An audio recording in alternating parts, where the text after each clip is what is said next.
Hi, it's Nathan, Kobo in Conversations producer, editor, and occasional host. We're taking a little bit of time off for summer, so this episode is a re-release of one we put out early last year. It's with science writer Britt Wray. She and I spoke about her book, Generation Dread, which deals with the psychological and emotional implications of climate change, a topic that has only grown in relevance since it was first published. Michael and I will be back soon with more new episodes, but for now, here's me in conversation with Britt Wray about Generation Dread, finding purpose in an age of climate crisis. Which is a deeply felt and thoroughly researched study of what it means to wake up every day and live our lives on this warming planet of ours. Britt Wray, welcome to Kobo. Hi, thanks so much, Nathan. Good to be here. I want to start by helping our listeners understand some terms that are key to your new book. For listeners who have been blissfully living without experiencing eco-anxiety, or perhaps haven't heard the terms eco-anxiety, climate anxiety, can you explain a little bit about these labels that apply to this whole sort of family of difficult feelings? Absolutely.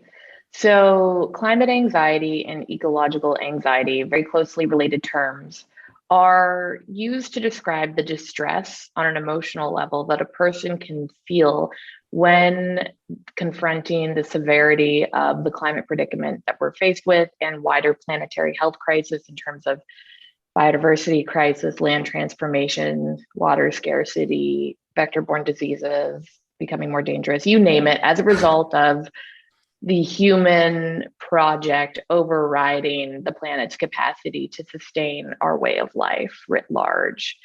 And so the American Psychological Association defines eco-anxiety as the chronic fear of environmental doom, which is a very intense but apt description of what it can feel like to live with this affect about the environment. And it's also pretty widely agreed by mental health professionals that it's not just anxiety. It can co-occur with emotions like grief, a sense of, loss for, let's say, species going extinct or coastlines you call home, being swallowed by sea level rise, or livelihoods that are being lost as drought chokes the land, that sort of a thing. But also anger, eco anger at the injustice of the fact that it's gotten this bad when we've had decades of opportunity to act and have spent that time frame not acting. And injustice, of course, about this hitting the most marginalized communities hardest and first, those who are least responsible for emissions, for example. And so, yeah, we're talking about grief, we're talking about anger, we're talking about anxiety, but also a sense of helplessness or powerlessness to really intervene and make a difference, because no individual can reconcile this. It's so overwhelming, which can really strip away a person's agency and lead to a sense of narrative foreclosure, like a winnowing idea of the future, what it contains and what will be possible. And all that can leave a person in a pretty despondent place. Yeah. So apologies to listeners for whom this is all like hitting them for the first time. So take a sec, pause if you need to. It's a lot of really heavy stuff. And it's existential dread, except there's a really good reason for it. You have a very personal relationship to these terms, and you talk about it in the book. As you learned about the language of these terms, of the work being done in this field, it helped you put a name to some really scary feelings you were having. Can you talk a little bit about sort of the state you found yourself in that you kind of learned your way out of or through?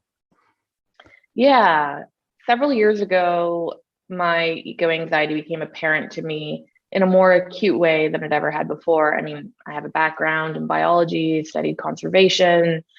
I had been to a number of climate marches over the years. I've as an independent thinking young adult, I've from very early years, I've always known about the climate crisis. It wasn't that I wasn't concerned or able to be negatively affected by the violence of humanity's actions on the environment around us. However, when my partner and I started talking seriously about trying to get pregnant in 2017, I found myself pausing rather than jumping into this stage of life that I really wanted to, because as a science communicator, ingesting all of the grim scientific reports and UN reports and squaring that with the lack of effective action just created this big dilemma. And I started asking for the first time, is it wise to have a child given what's going on and what we're expected to see by 2050 in terms of radical change and degradation of our life support systems? And of course, that can stoke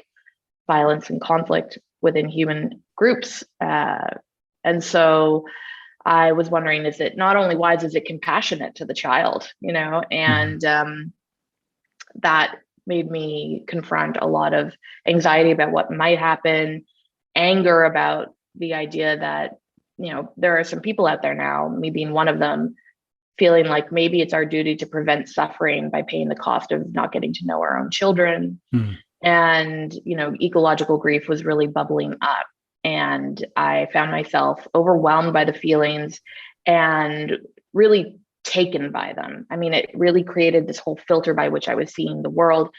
And it was made much worse because I was alone in the feelings and I didn't see anyone else talking about them in my community. And when I would bring it up with people, I could see that they were not on my level.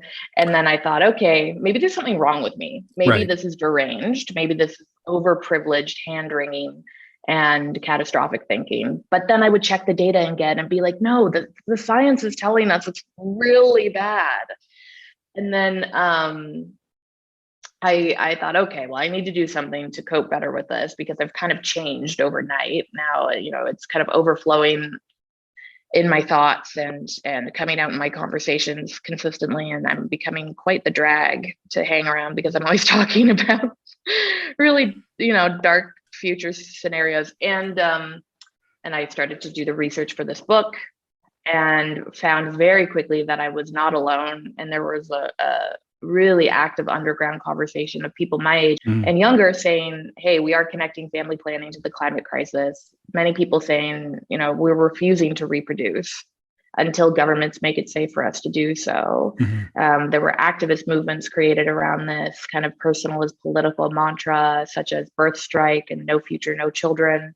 And there were groups like Conceivable Future that I discovered held house parties around the US so people could come together and dwell on their emotional concerns as it relates to this question. And then there were just a lot of people thinking really deeply about it, like me. And that started to open up a space of no longer being so overwhelmed by the feelings, but having them be validated, which is hugely relieving. And then I thought, okay, great. So I'm getting a grip on this to some extent, but what are all the other emotional and psychological impacts of the climate crisis? Reproductive anxiety is a tiny sliver. What's it doing to people on the front lines of climate disaster already? How do climate scientists and activists deal with the heavy, toll of bearing witness to ecological decline professionally?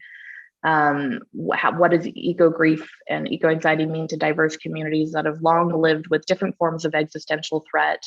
Me being a privileged middle-class white Canadian woman was, made to feel like the world is unsafe for the first time in my life because of all this. But of course, many don't have that experience. And so these became the seeds of the book, the questions, and also then just thinking more widely, what do we have to do then to get our mental health system prepared to deal with the scope of psychic damage that the climate crisis will cause in the decades ahead? This is just I didn't want to outline the problem only, but look to the solutions of what we can do to create more resilient communities, given that this is all happening. Yeah. There's a lot of your own emotion in this book, as you mentioned. It's not an arm's length explainer on, the curious field of climate anxiety.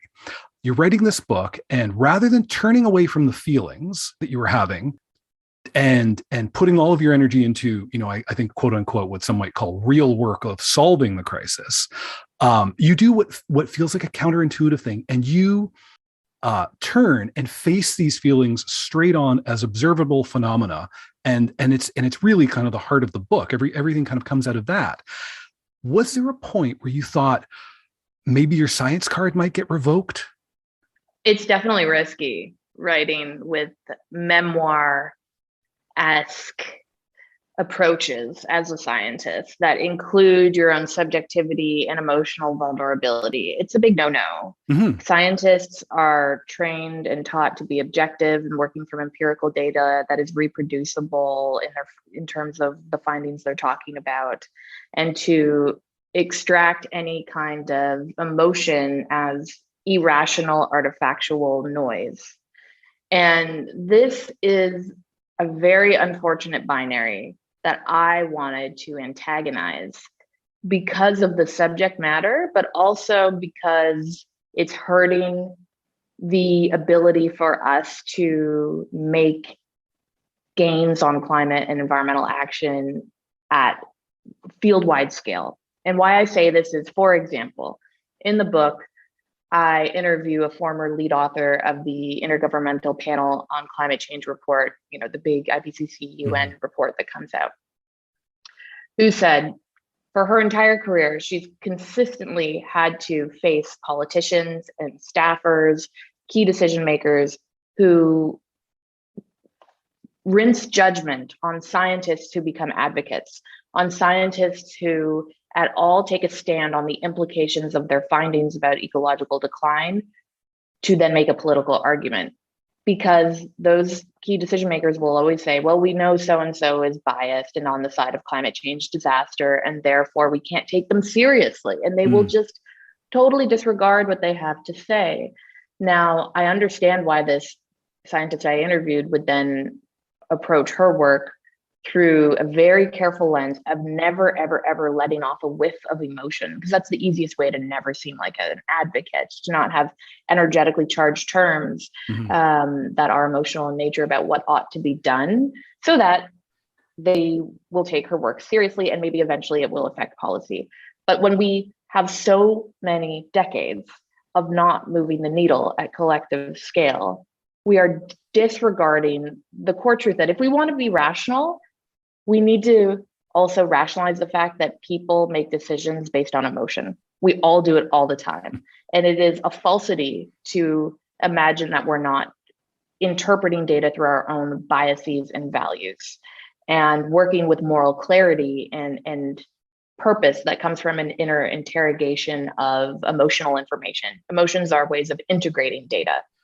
And so finding a way to value that, I think, is very important for then normalizing that scientists can be very careful, rigorous, evidence-based professionals and still have emotions about what they find out, and still be entire humans who are well-rounded with a moral compass that says we ought to do certain things if we want to survive and if we want to protect our children's futures, right?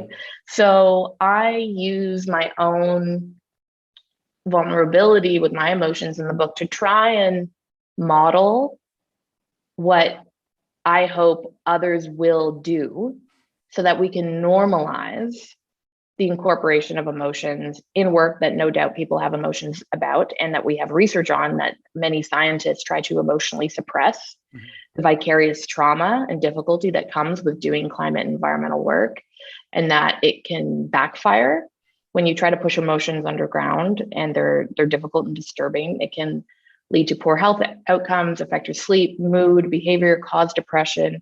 And when it does pop up and the emotional suppression is not working anymore, a person can shame themselves an extra layer of difficulty for not being able to control it. And then they end up feeling many times worse, as opposed to a healthier mode of processing emotions. And so all of this is to say that these feelings are widespread. We're in a moment when eco-anxiety and distress is really taking off in society at large. It's not just those on the front line of disaster or those who professionally look at the climate crisis 8+ hours a day anymore. It's regular people, it's children, it's parents, it's grandparents, it's anyone who is able to recognize that their own health is tied up with the health of the environment, who can feel this. And so it's a healthy response. It's a normal thing that we've evolved to have anxiety for. And it's not about catastrophic thinking in this case. So it's tricky to answer your question. I don't know how judged I'm going to be. I'm sure quite a lot, because a lot of scientific performance is codified and made what it is because of colleagues being afraid of colleagues' judgment and shame and an attack on one's scientific performance and legitimacy as a good researcher. And, I just think that it's too late. It's too late to play these games. And these emotions have important things to teach us and show us. And I don't mind, the challenges I might face as a result of doing this from colleagues, because I'm trying to make a wider point about social conditioning and being able to support researchers with the heaviness of this knowledge. If we're going to live well with eco distress, we need to talk about it. We need to contain the emotions. We need to process them. And you can't do that by pretending they're not there. I think you actually write that it's rational to be pissed off. Yeah. And that really struck me because it also felt so validating. Like how can one read the report that tells us that warming is inevitable, things are going to get worse. It's a question of how bad and how fast. The idea that you would look at that dispassionately and go, well, everyone learned to swim, and we're at an asteroid hurtling towards the Earth. I think anyone not screaming would be deemed insane. But it's a slow asteroid, so we're supposed to be calm, I guess. Right. We have the UN Secretary General telling us that it is a code red for humanity. Yeah. And now using language that is just as radical as Extinction Rebellion, Just Stop Oil, others who are hitting the streets, gluing themselves to fossil fuel infrastructure, making the point that we have to tell the truth about heading for extinction and do what we must in radical ways to change everything quickly, dramatically, and curb emissions and create regenerative societies. When we have the most kind of sober multilateral politician defending them as he is. Yeah. And saying the real radicals are those who are continuing to invest in fossil fuel projects, the dangerous radicals that is. We really need to slow down and pause and connect with how we feel about all of this. This is not about going home and making dinner and having another day in the books. This is about massive transformation and what it means to be alive at this time. So, people are feeling it. We had the astrophysicist Chanda Prescott-Weinstein on the show a while ago, and she spoke about how science isn't really good about hearing no as the answer for what it wants to go learn. We want to build this telescope here, but there's an indigenous community that would rather we didn't. And science really wants to just get them to yes and not end at, we're not building the telescope. Yeah. We're not going to see what we would like to see, and we've got to live with that. And for me, that was upsetting because it's, the pursuit of knowledge is like, I realized like, oh, I hold that as an intrinsic good, but social justice is also an intrinsic. So for me, it was clashing. And your book kind of built on that. When you got into interrogating the kind of Enlightenment thinking, the empiricism that we hold as the kind of backbone of this dispassionate view of things, it's a weapon that's been wielded for horrible things throughout history. And I found that helpful in kind of divorcing myself from that as an ideal. Was that a transformation you kind of had to go through yourself, or were you kind of already there? Were you already you had peeked behind the curtain of like science theater and you were bringing the reader there, or was that part of your own growth and your thinking as well? I had peeked behind the curtain because in earlier education, graduate work for many years ago, I'd been embedded in what's called science, technology, and society studies. And so it's really the integration of science, politics, and society, and understanding the subjectivities of what we come to call objective, that particular people at particular times in history with particular values create the foundations that we take for granted today in terms of how the world works and how we measure it and so on and so forth. And, in my first book, Rise of the Necrofauna, I was really trying to ask questions about not only the how of what these scientists on the edge of synthetic biology are doing to try and recreate close versions of extinct species in order to put these proxy animals into failing ecosystems as some kind of conservation tool. But I was really digging into the should we do this? The ethical and social implications, the violence that this might unleash, unintended though it is. And from going deep on that project for many years and talking to many ethicists and asking them, when the microphone is off, have you ever seen ethical arguments truly slow down a mega engineering or science project? And the answer was almost always no. We have really bright, talented minds devoting their entire lively legacy of intellectual work towards productive frameworks of ethical scrutiny of projects that come from this idea of human progress. And we can have all the fancy meetings and we can write the grants for it and we can create the budget that shows that we care about these things. And it often ends up just being a tick box exercise, window dressing, showing that you've done the right thing.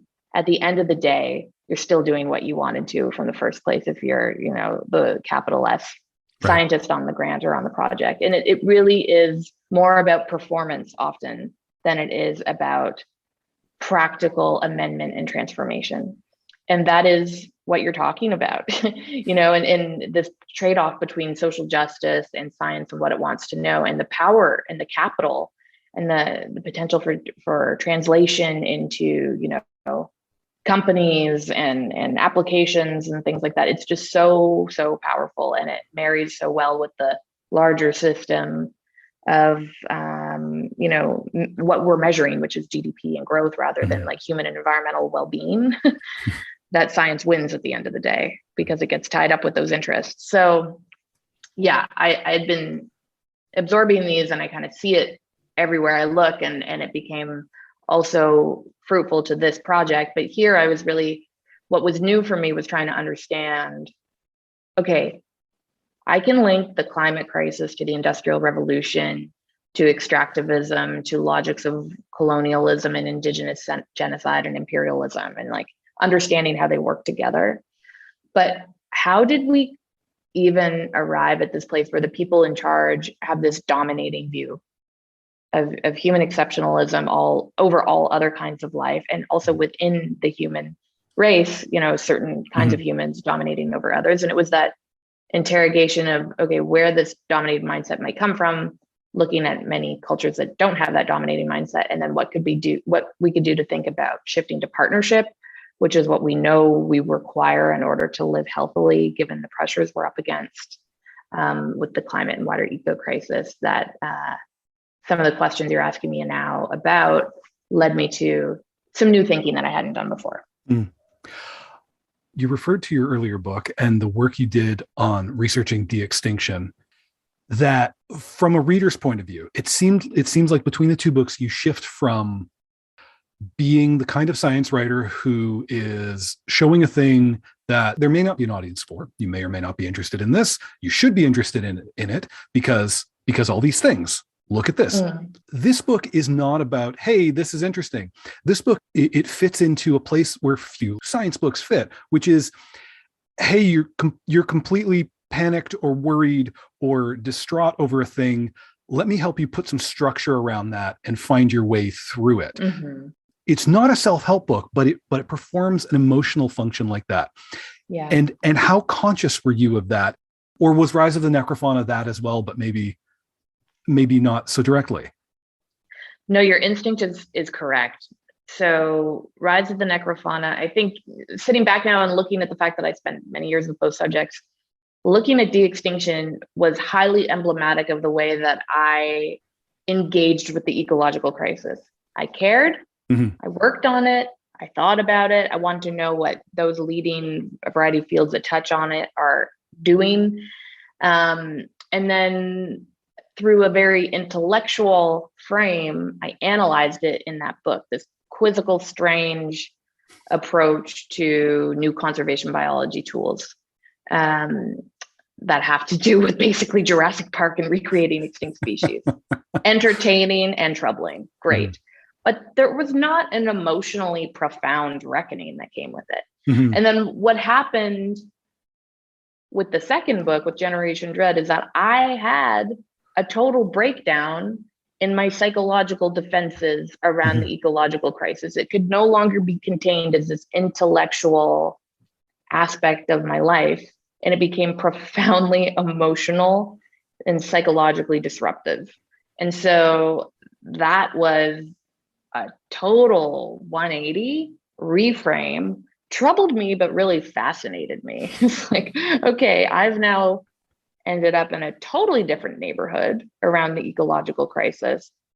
Is there something zeitgeisty going on? Might there be more than just me sitting here alone ingesting all these scientific papers all the time, feeling this way? And what does this say about our society right now, and how far we've come in the ecological crisis and what we can do about it?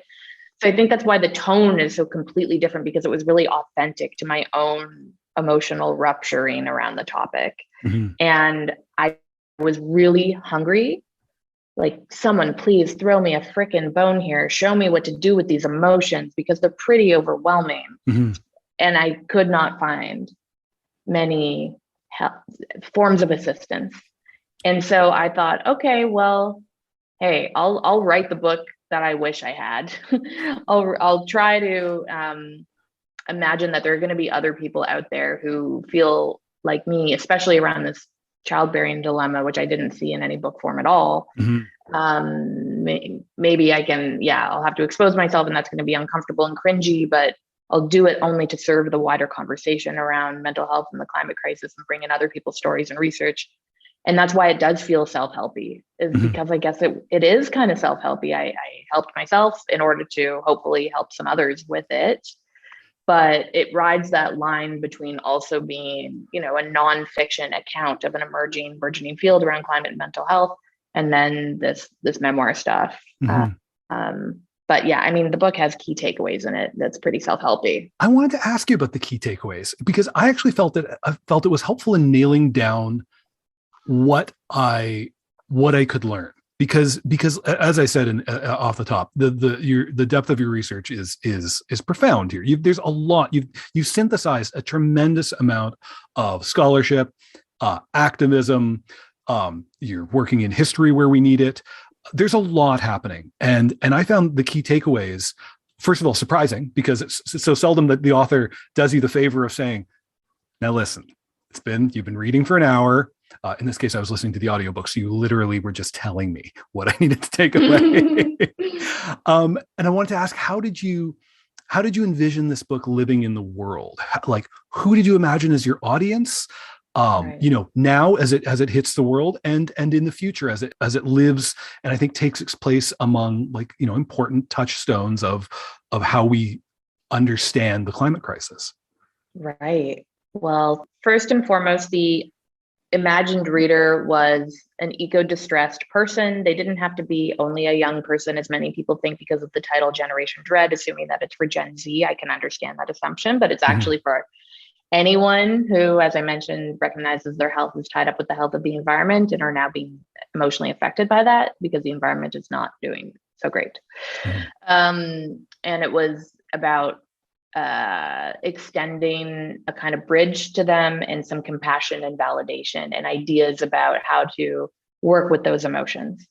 The second imagined reader is colleagues, researchers, policymakers, people who need to know about the valid interconnection between the climate crisis and mental health, so that they can do something about it, so that they can not only study and articulate the problem, but work towards innovative solutions and ways of addressing it, and preparing for it to get worse in the decades ahead, which requires being strategic now about reforming health systems. So those are the two. It's really about, hey, eco-distress is real. It's a serious problem. It can be harnessed for constructive action. It can be adaptive, but you can't get there on your own if you're wallowing in the overwhelm, stuck at the bottom of a U-shaped curve. And then the other is, hey, we don't need to start from scratch here. We have some pretty powerful ideas about how to get mental health care into low resource settings. We know a lot from psychiatric epidemiology about what helps communities ride out the psychiatric trauma that comes from disasters much better than other types of communities. And with just very basic support, we can help get that kind of structure into places that are vulnerable now. Well, one of the readers I hope for the book is someone I actually put onto your newsletter, Jen Dredd, when you started it a couple of years ago, because this friend of mine was kind of publicly like going through what looked like the feelings you were going through. He was on the other side of parenthood. He had two young kids, just a little bit younger than my pair of kids. And so when you launched the newsletter, I was sent it right away. I was like, this is for you. Oh, wow. I hope it brings you something. And to what extent was the newsletter? I mean, you started the newsletter some time ago. How did it relate to the book? Was it kind of the sort of the soil from which the book sprouted, or was it something else? It was something else. So essentially, I had done a ton of interviews by the time I started the newsletter almost 2 years ago now. I had, taken my key texts and arguments and big bulks of the research that are going into the book. I was still writing the book, of course. And, I didn't know how many years ahead of me I still had until the book would come out, but I knew it was a long time. Mm-hmm. Simultaneously, the tremor of eco-distress out there in the world was starting to rise. There were increasing articles in very mainstream outlets, especially focusing on young people's despair and hopelessness. Not only, it also talked about other groups, but I was particularly concerned about the consistent discussion of the problem around how young people are feeling, and then no or very few framings of what to do with those emotions. And I thought, okay, I can't just sit on all this stuff when it feels like an urgent rising public health issue.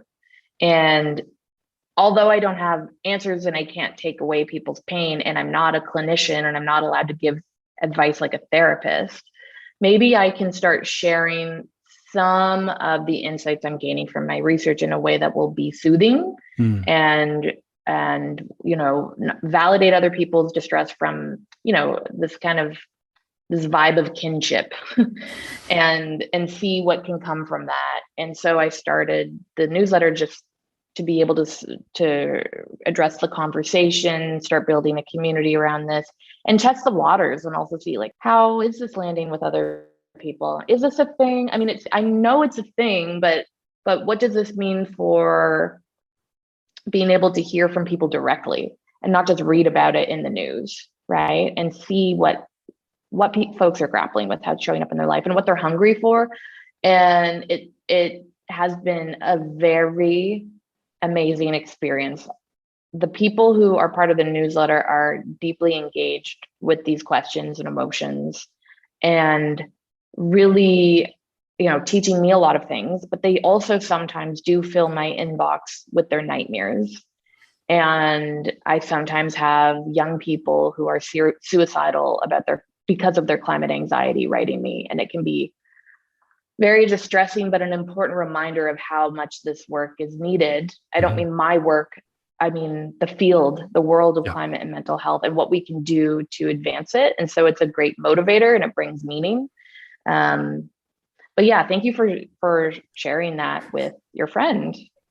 Yeah, I think he's doing better. And the newsletter showed up at exactly the right time. I was like, oh my God, there's actually structure around this.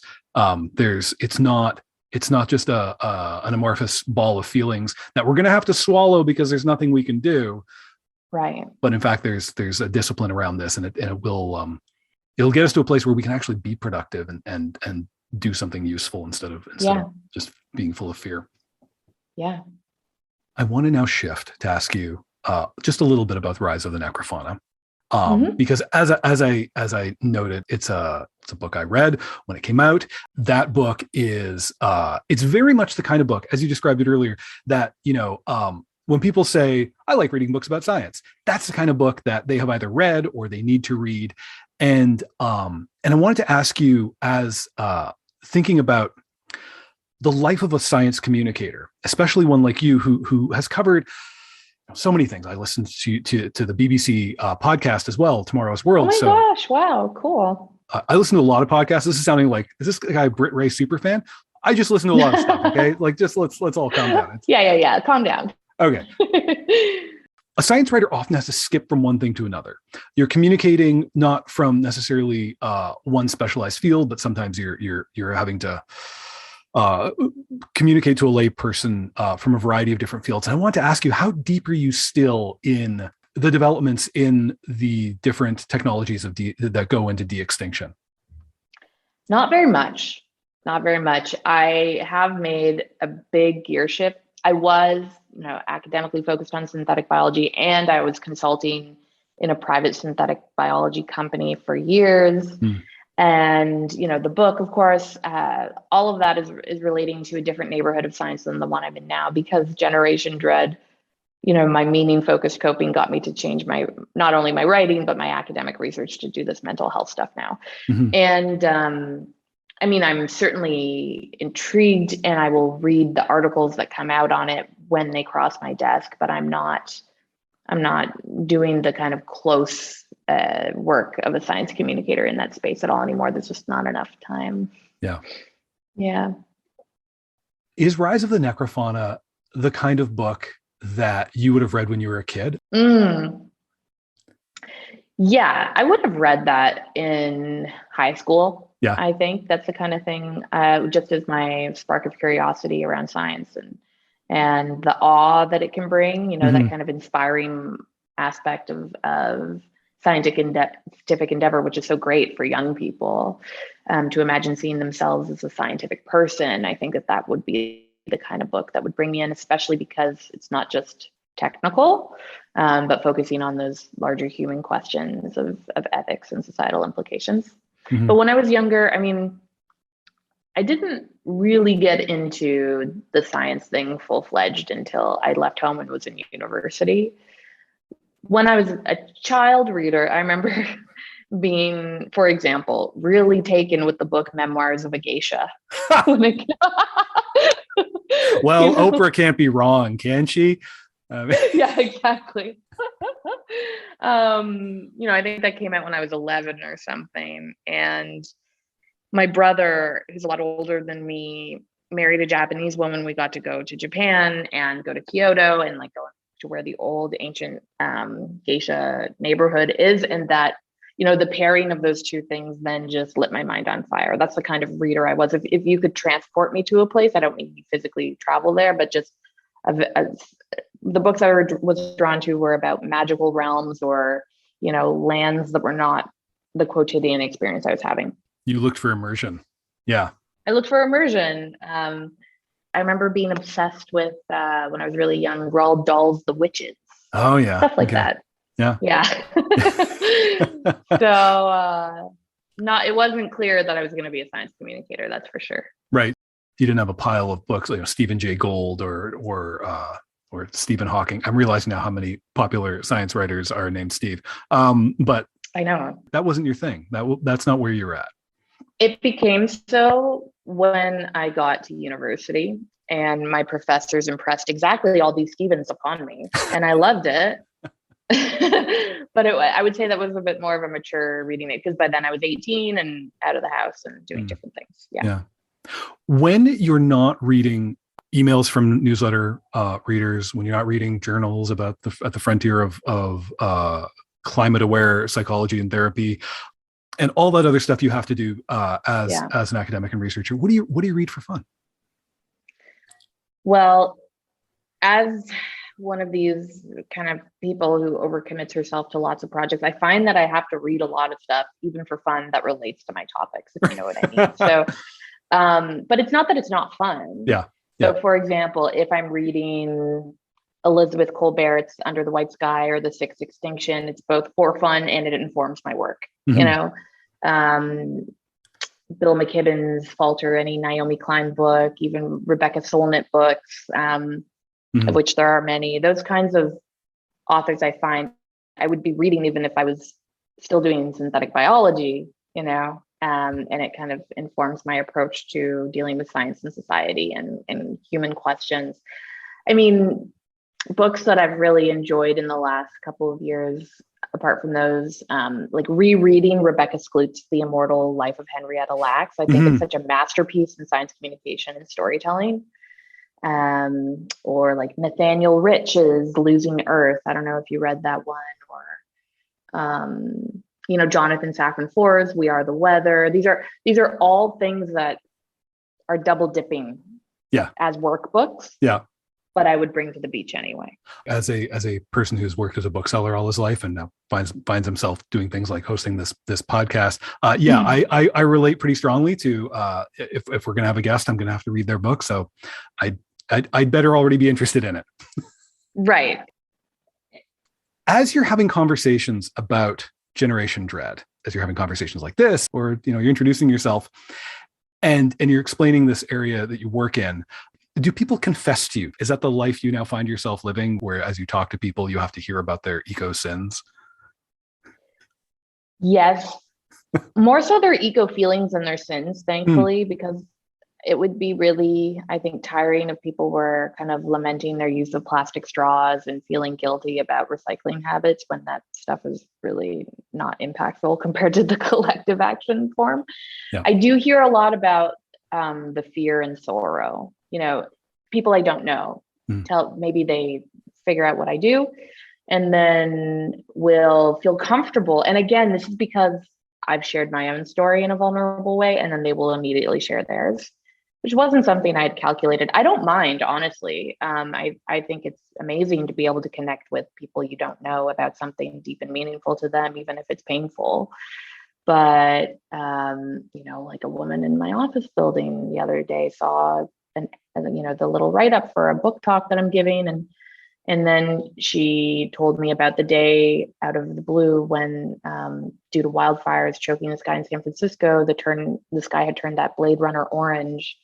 It was like this apocalypse day that everyone talks about. And she was pregnant with her second child, and she just became overwhelmed with doom and this question of what the heck am I doing? And, then the spiraling about what this means for her children. And for that to be the first encounter with a person that's in your office building is pretty interesting in terms of changing social convention. And also, like I write about in the book, this time I gave a talk at a conference, talked a little bit about ecological grief, and then I got a message from a woman who said, thank you for voicing my feelings out loud, because I feel so much sorrow for the animals. I don't know what to do. Like I stayed up last night just reading articles after article about the 3 billion animals that perished in the Australian bushfires. And it's too much. Like, can you meet for a coffee? And then I meet the stranger for a coffee. And before we even get to pour the coffee, she just bursts into tears, because she finally knows that there's some place, for her emotions to land where they will be accepted. So yeah, it is creating different kinds of experiences like that, but not always. Often people will also just kind of be tight-lipped about it. Like, oh, interesting. You talk about existential feelings. Strange. Yeah. Well, Britt, I want to thank you for joining us. This has been just a delight. Thank you, Nathan. This was such a nice conversation. Yeah, I appreciate being on. I have been speaking with Dr. Britt Wray, author of Generation Dread, Finding Purpose in an Age of Climate Crisis. You can find it and every book we talked about at Kobo and Conversations home on the web at kobo.com/conversation. Check the show notes for a link, and make sure to catch every conversation by subscribing wherever you listen. Kobo and Conversation is, of course, produced by me, hosted by me too. Michael Tamblin will be back soon. Thank you so much for listening.